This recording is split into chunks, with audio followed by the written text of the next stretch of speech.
Hi, I'm Carrie Lindy, and today I'm in Zurich at Music Hug with good friend and flute repairman Marcus Heller. This is the place I come to whenever my flute is in disc repair or I just need regular service.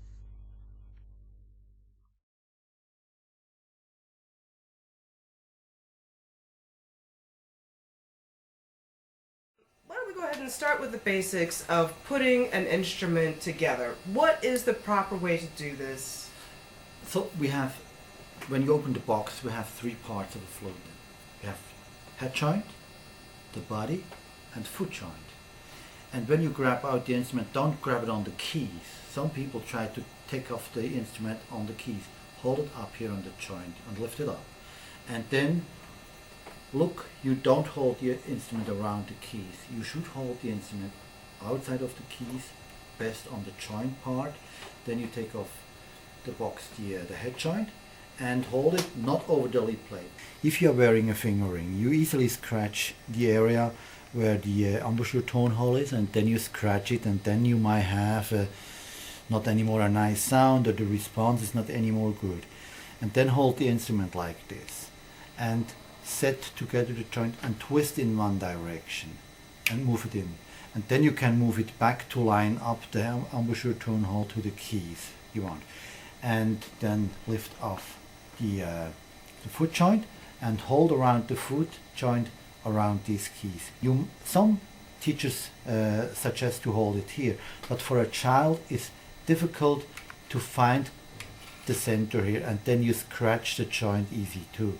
So hold it around the keys and then set on and twist it in one twist in, and then you line up. Yamaha does have here 2 arrows, so you can fix it there, but you have to see the student's hand and the little finger, and you might move it forward or back.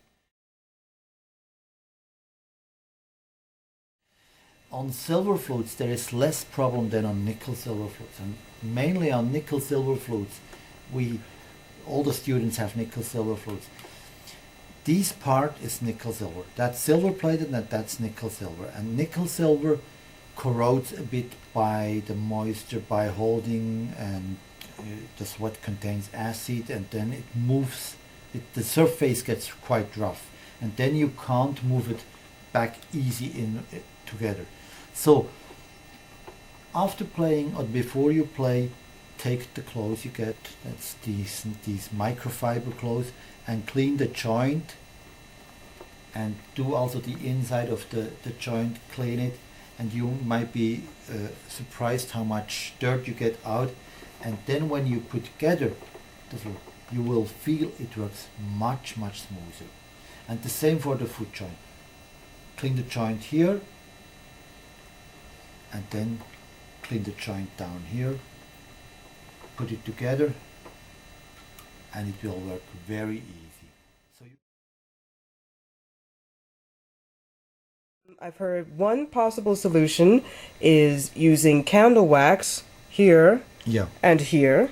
And I've also heard that pencil lead, if you rub a pencil here, you can slip the head joint on more easily. Is that true? Well, I have to be honest, I don't know, I have no experience with pencil lead, or how do you say? Pencil lead. Pencil lead. I know pencil lead contains graphite, and graphite it's quite a good material to, it's like sanding in or getting a nice proper seat for certain things, but I never tried it before. On the head joint, usually you should not even use candle wax, because if the joint is clean, you have no problem. If it's already a bit corroded or maybe scratched, then it could be a possibility to put some candle wax on. But candle wax contains paraffin. You can even take from a candle, from a white Christmas candle, Christmas is close, or you take a soap.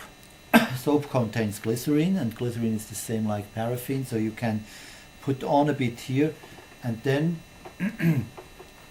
do it again, and it works. But then usually it's even a bit stronger, and if the joint works properly, you don't need to clean it You don't have to use candle wax on the head joint.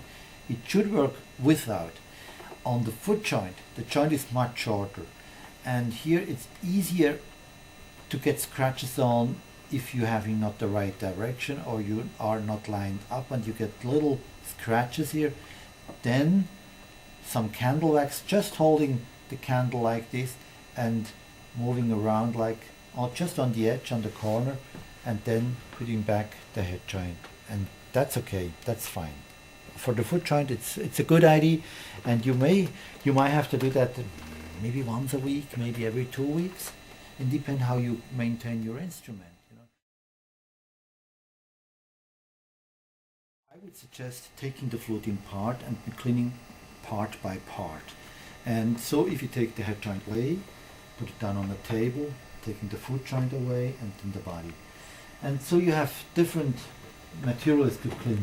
Usually you get with the flute, with a rental flute or any new flute you buy, you get the cleaning rod. They are out of wood, plastic or metal. And they have a small gap here so you can put in this absorbing cloth and twist it around so the tip of the cleaning rod is covered. Otherwise you have a metal cloth, you could scratch the flute inside when you move it in. And then you go in, back, don't push it back that hard, too hard, otherwise you move the cork away, and then twist a bit and take it off. Pull it back. Same with the foot joint, you can go through the hula instrument, even here too. There are different things. Another rod is this, and this one has a nice head, and this head fits perfect into the head joint. So you get into the edges up there and you dry out the joint a bit better with this, and you can go in like this, and then you twist, you pull it back, and you see where the dirt is. It's exactly up at the crown where you have the head on this. And you can even use this one here for the body and for, of course, for the joint too, for the joint and for the body. For cleaning the flute outside, there are different cleaning clothes again. Here we have a microfiber. This microfibers absorb the grease very well. You can even use it for cleaning the eyeglasses because you take it off the grease very well. Others are cotton clothes. Some contains silver cleaning, stuff, and that's no good. Otherwise, you with all the times over the edges, and then you remove the silver by the time. I mean, you're talking about a long time, but if you did it once or twice a day, always the highest part are most you abuse them. And there are ultrafine suede is quite well, working pretty well too, but I would suggest taking one of those and cleaning the joint outside, or the parts. Just move it like this. If you have a spot you don't get away, you can even get a bit wet, and then you can really clean it. That's the good thing on these microfibers. You get quite a shiny surface, and so all the hand grease is away, or from sweating, from the lips, the grease. The foot joint, the same here, cleaning up the keys. It's no problem to push the keys. Keys are quite stable, but never go underneath the underneath the keys. Otherwise you destroy the tip of the pad. By whipping forth and back every day, twice, within a year, the pad is destroyed in the front. So you have to replace the pads, and that's quite expensive. So you can save it. Just go one, and that's fine enough. Or just go over here like this, that's fine enough. On the middle joint, you can even hold the instrument against your shirt, but then you need maybe a cloth so you don't destroy your shirt, and you clean it like this. Just go one like this, that's fair enough. If you move forth and back here and you clean, then you destroy the pad again, and that's what we want.